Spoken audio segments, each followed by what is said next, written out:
నా మందిరము సమస్త జనులకు ప్రార్థనా మందిరమనబడును. యేసు రక్షించును, యేసు స్వస్థపరచును. ప్రార్థించండి, పాల్గొనండి. హోసన్నా హోసన్నా నూతన మందిర ప్రారంభోత్సవం తేదీ ఆగస్టు 26 అనగా ఈ నెల 26వ తేదీన సోమవారం సాయంత్రం 6 గంటలకు ప్రారంభించబడును. స్థలం Hosanna Mandir, Vasanthapuram road, cantonment railway station వెనుక, బిస్కెట్ కంపెనీ వద్ద, సెల్వపురం, వేల్లూరు, తమిళనాడు. మీ బలహీనతను బట్టి మిమ్మల్ని దూషిస్తున్నారేమో, మీకున్న అనారోగ్యాన్ని బట్టి మిమ్మల్ని దూషిస్తున్నారేమో. ఈ అవమానానికి ప్రతిగా రెట్టింపు ఘనతను ప్రభు ప్రసాదించబోతున్నాడు.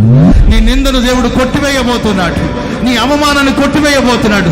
అత్యధికమైన ఘనతను దయచేయబోతున్నాడు. హోసన్నా మినిస్ట్రీస్ దైవజనులు పాస్టర్ అబ్రహాము గారు వాక్య పరిచర్య చేసి ప్రత్యేక ప్రార్థనలు చేయుదురు. మిమ్మలను క్రీస్తు ప్రేమతో ఆహ్వానించువారు. హోసన్నా మందిర్, చిత్తూరు.